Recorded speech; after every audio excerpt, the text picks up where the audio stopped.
After scoring 98th percentile in GMAT, I got interview calls from the Harvard School of Business, London Business School, the Duke University, Indiana Kelley. I interviewed with them all. I got rejected by them all. A friend then jokingly told me, "Dude, you are from Haryana and the only culture you know is agriculture." I also got a feedback mail from the Harvard University interview panel. It suggested that I might probably do better as an entrepreneur rather than a corporate leader. Now, when I went back to my father, he wanted me to start a new business, to go to a new city and start something of my own. He told me, "Son, it's not about fish, it's about the art of fishing." With the good intention of starting a new business, I rented an office. I also had an employee, a peon, who was very unprofessional. He would come late often, and I couldn't even ask him, "Why are you late?" I mean, late for what? There was no work anyways. For next few months, I contemplated and evaluated various business proposals and industries. I could figure out that a lot of industries already had enough player. There was already enough competition. They did not need one more player. A lot of industries was going through recession. Why join them? I could figure out that 90% of startups never actually start up. They fail. Very wisely, or so I thought, I could figure out various obstacles in various business plans and prevent any losses from happening. Now, this fishing was not interesting. There was no boat, no beer, no sunshine. And more importantly, I thought all this was redundant. Why all this kolaveri? My father's got a business. Let me go back to him. Now, this time, when I went back to my father, his voice was different. This time, it was a voice of a concerned father, a dejected father, a disheartened father. He told me, "Son, entrepreneurship is our community's karma, and I cannot see my son failing in his karma. You were my chosen one to go out and push the boundaries, to broaden the horizon. And now, if you come back as a loser, this will haunt you all your life. I want you to go back and start something of your own. It can be as small as a pawn shop, but I want you to go out, start something of your own, and run it successfully, and then come back if you want." Now, that evening, the feelings were different. The words loser, pawn shop didn't go very well with me. More importantly, I could not see my father feel like a loser because of me.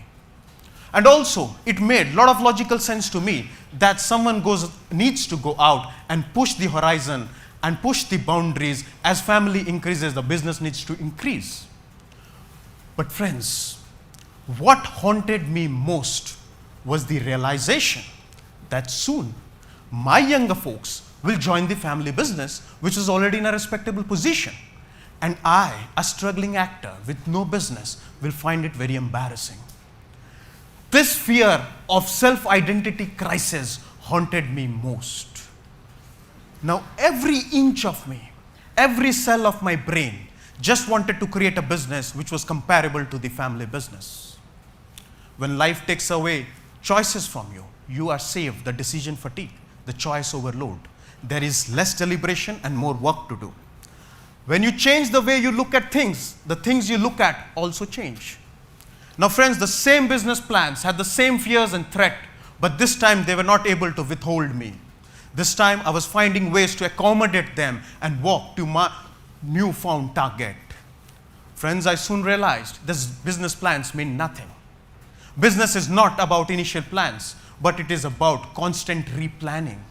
It is more like taking out the car and going to the road and steering the wheel as per the traffic you see. The further away you go from the initial point, the less important those initial business plans become. Now, with this newfound zeal, real estate attracted me most, because theoretically, real estate industry, the cash flows are guaranteed. You are spending money to build a tangible asset. But the problem was, this industry faced a lot of trust deficiency. People thought builders and politicians to be the same.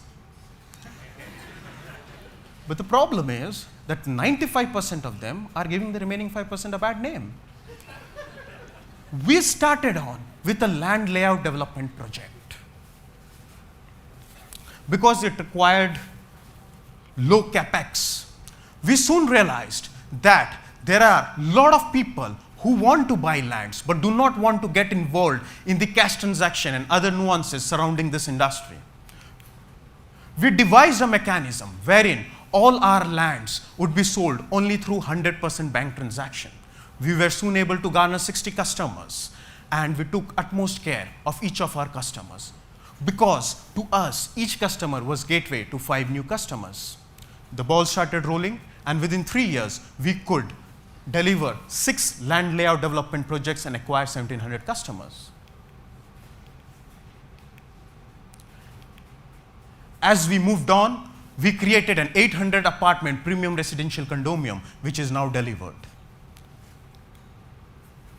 As we moved on, we created an 800 shop commercial complex where the prime focus was to bring the operational cost to its minimum.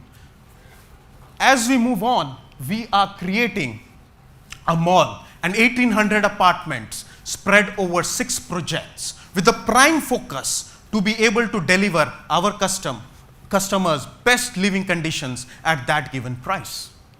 Now friends, they say you should not look back at life until and unless you stand to gain from it.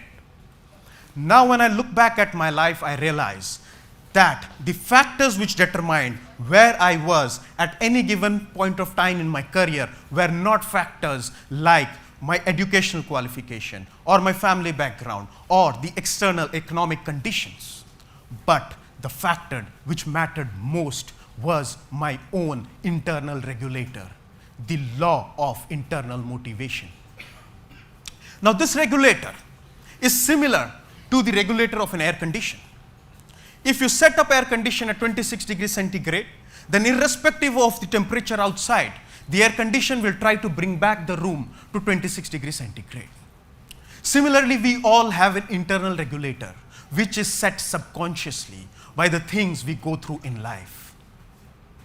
For instance, for the first time when I went to create a business, I was already close to my internal regulator.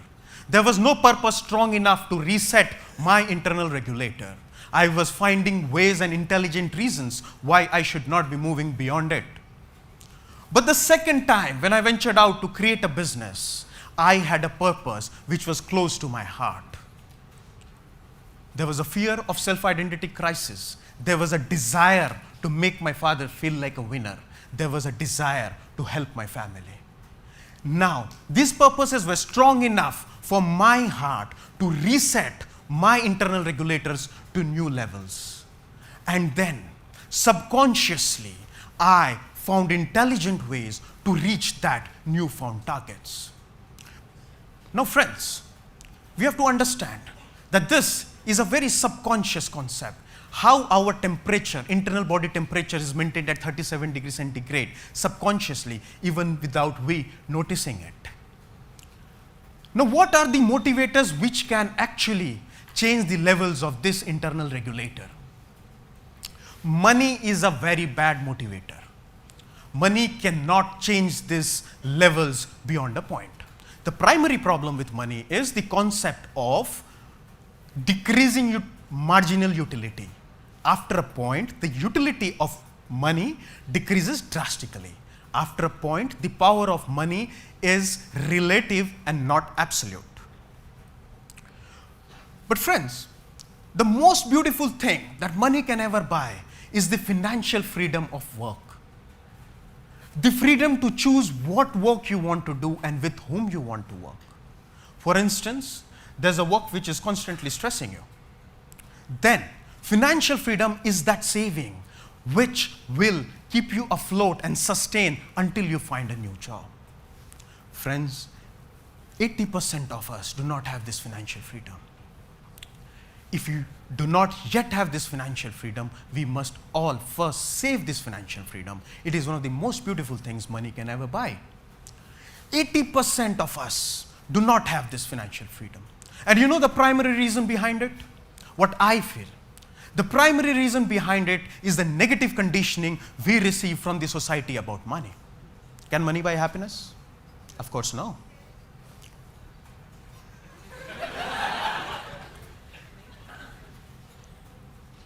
Money is evil, isn't it? Money is source of corruption. Money is cause of bitter fights. Now, how you earn money and what you do with money can be evil. Money has no mind of its own. How can it be evil? So, and India is an inherently spiritual country. And we believe spirituality and money can't go together. Now, this subconscious thoughts is preventing a lot of us from achieving that financial freedom. So, I think we should all subconsciously evaluate where are we? Have we achieved this financial freedom? And what is preventing us from achieving this financial freedom? And then go and achieve it. Now friends, beyond this point, I strongly believe that the Karma Yoga comes into play. Beyond this point, to reset our internal regulator, we need to find a goal, a purpose which is close to our heart and is also beneficial to the society. Only then will these internal regulators be subconsciously reset. Now friends, have you heard of this concept called runner's high? What happens is if you have run for a distance, your body releases hormones which makes you feel happy so that you can further run. It is a beautiful concept of nature, an automated response system. Shah Rukh Khan famously said, कहते हैं कि अगर किसी चीज को दिल से चाहो तो पूरी कायनात लग जाती है कोशिश में तुम्हें उससे मिलाने में. Now don't compare my delivery with Shah Rukh Khan's delivery, that's not the intention. Let's focus on the words. Now let's say you have already achieved your romance and now it's about Karma Yoga.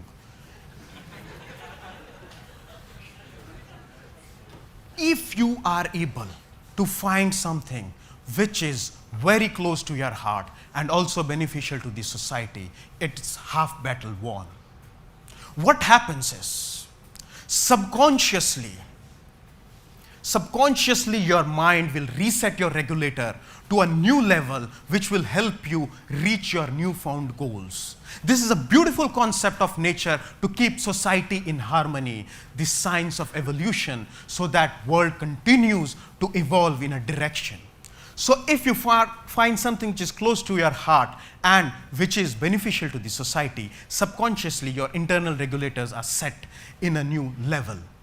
Then in an automated response system, your mind, body and soul pulls you towards it. And this is what Shah Rukh Khan probably meant when he said, Puri kainat lag jati hai tumhe usse milane mein.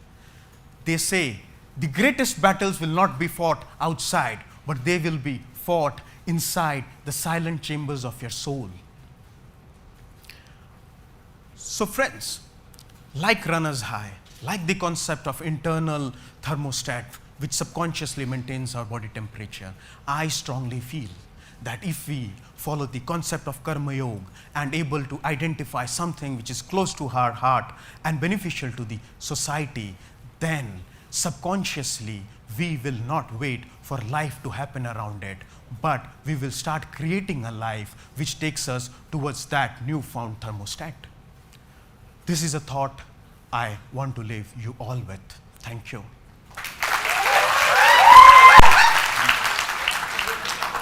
But before I go,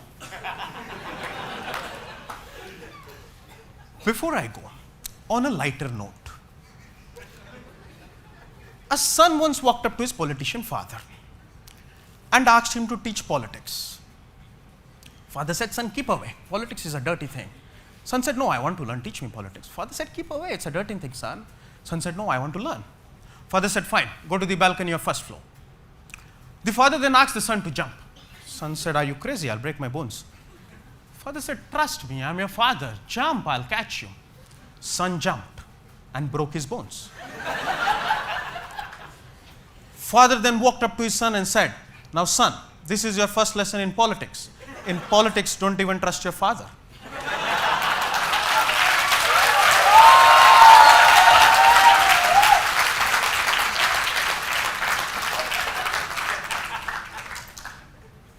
The cold-hearted father in the joke and my good-hearted father both had unconditional love for their sons. The methods they chose is a different subject. The greatest thing that a father will ever want to teach his child is how to walk alone without him. Friends, they say there are 3 kinds of speeches: one which you prepare for, one which you actually give, and one you wished you gave. I hope the speech which I gave was worth your 12 minutes, and my wife didn't even yawn once. That's enough for me. Thank you.